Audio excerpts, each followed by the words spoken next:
Ito po ang inyong lingkod, si Mr. Equalizer, Dan Zulueta, ay nag-aanyayang samahan kami sa isang oras ng masayang pagunita sa nakaraang isang taon ng aming pagtatanghal sa aming programang Talakayang Pinoy. Pati yung hidden ko, ikinumpara nila sa music para sabihin lang totoong Hidden ko. Habulin. Pero sa totoo, baliktad ho yun.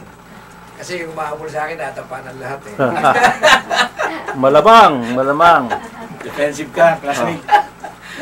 Gandang hapon po sa ating mga katoto. Sa buong daigdig, dahil kasi naka-YouTube po tayo. Natinig tayo naman kamag-anak natin sa Amerika eh. Bukas. Bukas, mapapanood po nila yan eh. Kaya, sana po laging ito ng inyong talapihitan sa aming programang Talakayang Pinoy sa DWAD 1098 kHz. Tuwing araw ng linggo, ika-4 hanggang ika-5 ng hapon. Kaya mga katoto, halina kayo at laging sumubaybay sa aming programang ito. Magandang hapon po muli mga katoto. At ito pa ang ating kasama, ang simpatiko, matalino, aktibong leader ng iba't ibang pambansang organisasyon, kapita-pitagan, tinaguri ang Don Juan ng mundo ng broadcasting, si Engineer Willie Juan. Maraming salamat, Mr. Equalizer. At tayo mga bati ng napakainit sa ating mga bisita ngayon. At saka sa lahat ng ating mga tagapakinig sa buong Pilipinas at sa buong mundo. Ang bagsik ha? Nakita mo. Okay. Salamat Engineer Willie at Katotong Paski. Kaya mga babayan, dyan lang po kayo at patuloy na tumutok dito sa Talakayang Pinoy! At subaybayan nyo rin kami sa internet. Search nyo lang ang Talakayang Pinoy at presto, ang gandang lalaki ni Paski, makikita nyo na. I-add nyo rin po kami sa inyong Facebook. Ang aming Facebook account ay Dan Zulueta, Talakayang Pinoy. Mayroon din po kaming group Facebook account na ginawa ng ating kaibigan si Neil Maglas, ang Talakayang Pinoy. Ngayon po ay mahigit sa 7,000 na. Last week, 6,000 ha. Ito po ang ating magandang lalaking kasama. Kamukha ni Iggy, sumalangit daw ang kanyang kaluluwa. Sinagi nababagat Iggy Arroyo eh. Kasi napanood ko si Iggy talagang mistisong mistiso. Magandang lalaki talaga to. At saka sikat ng mga awit, si Henry Samaniego. Ayan, nadadami ka na. Binabati ko ang Talakayang Pinoy sa first anniversary ngayon. And of course, nga pala, my condolences to Quezon family sa pagpanaw ni Tito Dolphy. Tsaka sa araw nito, para doon sa mga makikinig, asahan niyo po yung isang awitin na gusto niyo mapakinggan. Mamaya po yan. Henry Samaniego po. Kumusta kayo lahat? Okay, of course, nandiyan si Jun Carlos. Jun, bumati ka muna. Batiin mo. Asan siya ba rin Jun? Ay, ito pumasok din Jun. Iba na apelido ngayon niya. Jun Kawai. Kawai ha. Neil, bumati ka muna Neil. Magandang hapon mga kababayan, mga kapatid at lahat ng mga friends natin sa buong daigdig, lalo na yung mga ka-Facebook natin. Ito po ay celebration namin for our 71st anniversary, July 17 po, pero ngayon si pinagdidiwang. Maraming salamat sa mga bumate sa Facebook, sa YouTube at sa buong daigdig, lalo na yung mga friends namin sa Idols Pilipinas, sa Gloria 8R Group at sa Talakayang Pinoy, of course. Ayan po, si Neil Maglas, hindi Moglas po ha. Kung yung napapanood niyo po sa YouTube na magagandang kuha, no?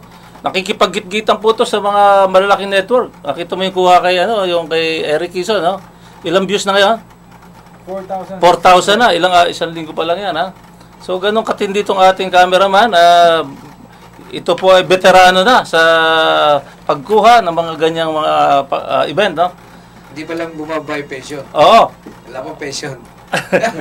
At pabatiin muna natin itong ating mga itong ating OJT na reporter, si Bea Valera. Ito, naka 1.5 na to sa views. Magandang hapon po sa lahat ng mga tagapakinig ng DWAD at happy first anniversary po. Mama, si Mami. Magandang hapon po sa lahat ng mga giliw po namin tagapakinig ng DWAD 1098 kHz AM. Magandang hapon po sa inyo lahat. Binabati ko po ang bumubuo ng Talakayang Pinoy na ang aming pong Mr. Equalizer na Mr. Dan Solueta, Engineer Willie Juan, Mr. Pasky Natividad, ang aming pong singer-composer na si Henry Samaniego. Ganon din po ang aming pong cameraman na si Neil at saka po si Nonong. Ang pagbati ko po ay para sa inyo po lamang ng happy anniversary. Ayan pa si Rainbow, oh. Ay, namatay si Rainbow. Rainbow, bati ka, mabol. Okay, palong-palong ang araw na ito because anniversary po natin. Kaya kayo yan, tutok lang dyan, marami kami mga surprises. Ito lang po si Rainbow nagsasabi, there's always a wave after. Happy anniversary. Yan ang maganda, no? Pababatiin na rin natin yung ating winner. Magandang hapon po, sir. Bumati ka, Miss Rose Bono. Kay Sir Pasquit, at saka kay Dan Solueta. Mr. Escolay. Hindi po square, ha? Mr. Henry Samaniego. Lahat-lahat po, happy anniversary po. Thank you po. Okay. Buti wala, hindi squirrel. Kita mo, ikaw ang kilala ni Rose. Talaga sabi ni Ma'am Rose kanina na-addict siya mula nang mapakinggan yung programa natin. Okay. Ayaw talagang bumati ni June. Sige, tuloy-tuloy po tayo. June Kawai. June Kawai. At bago... Kaya Dan, marami kasi tayong tagapakinig dyan, dyan sa Marikina, kila Ashley and family. Mula ngayon, makikinig din sila. Okay. Baka makapag-participate sila. Okay, lahan. Ma-addict sila sa programa natin. Every Sunday. At katoto, delikado yung sinabing mula ngayon, makikinig na sila. Mukhang tinakot. Ashley, Lauren, and... Parang hinaras mo yung mga listeners. Okay. At bago po tayo pumalaot sa ating programa, ay kailangan manalangin po muna tayo ng pasasalamat sa ating lumikha. At konting katahimikan lang po at magdadasal po tayo. Sa ngalan ng Ama, ng Anak at ng Espiritu Santo. Amen. Ama, pinakamapangyarihan sa lahat na may gawa ng lahat ng bagay sa sanlibutan, pinupuri ka namin at sinasamba. Lubos po ang aming pasasalamat sa isang taon ninyong pinagkaloob sa amin upang sumahimpapawid ang aming programa. Alam po namin na kung hindi po sa inyong kapahintulutan ay hindi ito mangyayari. Bagamat mayroon pong mga sagabal, pero nagagawa po namin ang kaparaanan sa pamagitan ng inyong tulong at biyaya. Sana po ay inyong pahintulot na magpatuloy pa po ng maraming taon ang aming programa at biyayaan kami upang maisagawa po namin ang mga plano di lang po sa aming mga sarili at pamilya, kundi po sa amin po mga sa sambayanan, lalo-lalo na po ang aming mga tagapakinig na matyagang sumusubaybay sa amin. Nawa po ay patuloy niyo kami gamitin upang maging instrumento na magpahayag ng inyong mga salita at para makatulong sa aming sambayanang Pilipino sa abot ng aming kakayanan. Ang lahat po ng kapurihan ay sa inyo, Ama, at ang lahat po ng yan ay tinataas namin sa inyo sa pamamagitan ng pangalan ng inyong anak na si Jesus. Amen. Amen. Okay, so huwag nating alisin yung pag-aaral, Dapat kahit papaano, lagi laging unang Panginoon sa lahat, So patuloy nating gawin tong bagamat anniversary natin ay rin po tayo ng ilang verso sa ating banal na aklat. Itong pag-aaral po natin ay sa Lucas 14:15 hanggang 24. Basahin po natin ang sinasabi. Ito tungkol sa mga piging. Kasi anniversary, di ba? Timing natin, yung anniversary natin, may konting piging tayo, di parang ganun ang pag-aaral natin sa araw na ito. Ang talinhaga ng malaking piging. Narinig ito ng isa sa mga kasalo niya sa hapag. At sinabi niya ito kay Jesus, "Mapalad ang makakasalo sa hapag ng kaharian ng Diyos." Sumagot si Jesus, "May isang lalaking naghanda ng isang malaking piging at marami siyang inanyayahan. Nang dumating ang oras ng piging, inutusan niya ang kanyang mga alipin at pinasabi sa mga inanyayahan, Halina kayo, handa na ang lahat. Ngunit nagdahilan silang lahat. Ang sabi ng una, nakabili ako ng bukid at kailangan kong puntahan. Kayo na sana ang bahalang magpaumanhin sa akin. At sinabi ng isa, nakabili ako ng 5 pares na baka at kailangan kong isingkaw para masubok. Kayo na sana ang bahalang magpaumanhin sa akin. Sinabi naman ng isa, bagong kasal ako kaya hindi ako makakadalo. Bumalik ang alipin at binalita ito sa kanyang Panginoon. Nagalit ito at sinabi sa alipin, lumabas kang madali sa mga lansangan at makikipot na daan ng lungsod. At isama mo rito ang mga pulubi, mga pingkaw, mga bulag at mga pilay. Pagbabalik ng alipin ay sinabi niya, Panginoon, nagawa na po ang inutos niyo sa akin, ngunit maluwag pa. Kaya't sinabi ng Panginoon sa alipin, lumabas ka sa lansangan at sa mga landas, at pilitin mo pumarito ang mga tao upang mapuno ang aking bahay. Sinasabi ko sa inyo, isa man sa mga unang inanyayahan ay hindi makakatikim ng aking handa. Yan po ang salita ng Panginoon. Oh, Henry. Ha? Yung talinhaga ng pigig, kasi yung nag-imbita, simbolika dyan, ang Panginoon ang nagbibigay ng handa.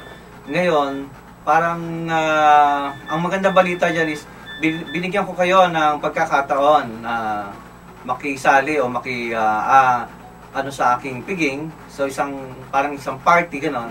Pero tinanggihan nyo yung aking unlak, yung papaunlak na sayang.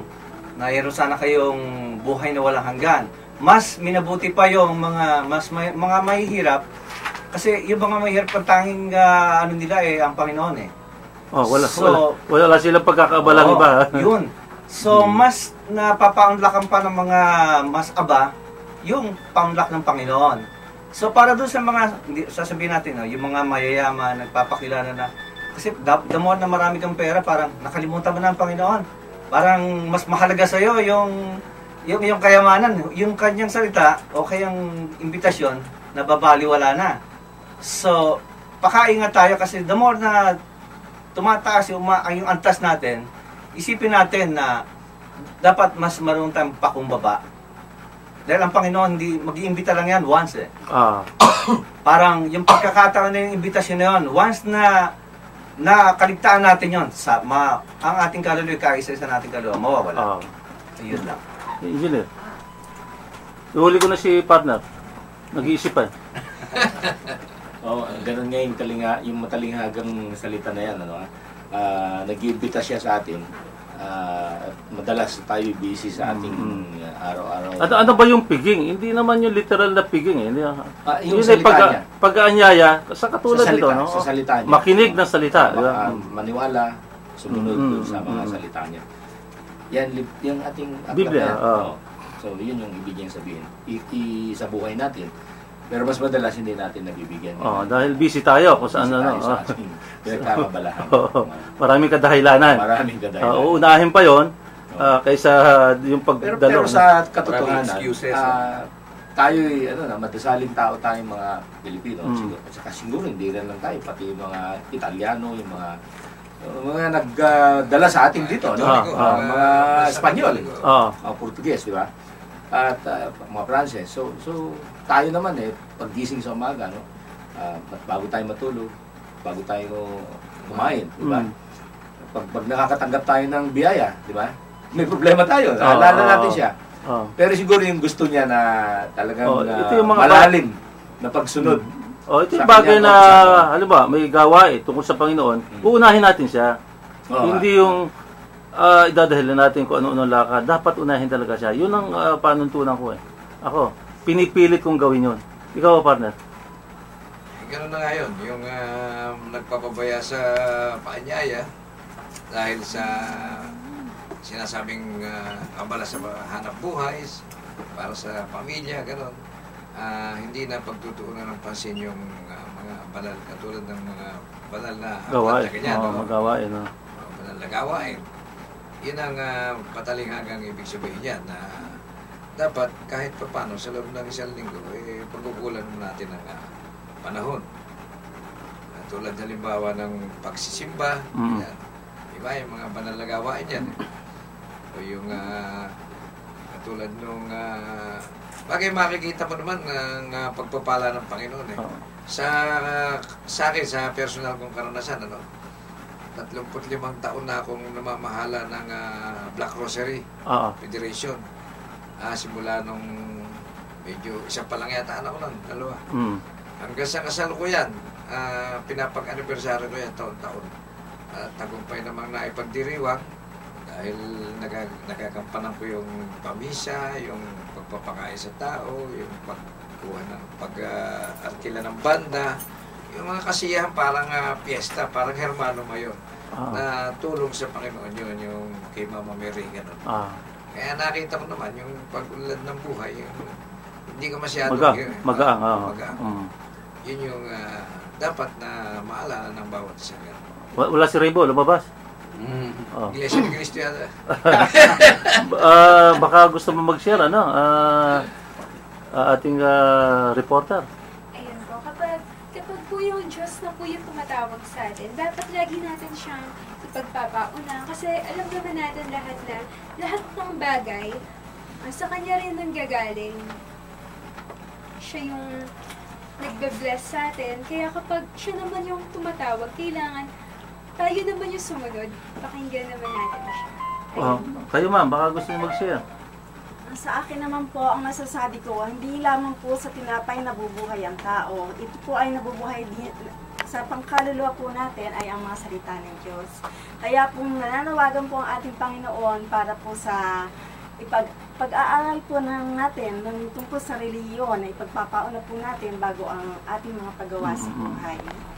Miss Rose, meron kang gusto i-share? Sige. Okay, wala si Raybo. Okay, maraming salamat sa inyong share. Tama po yung yung mga binanggit niyo lahat.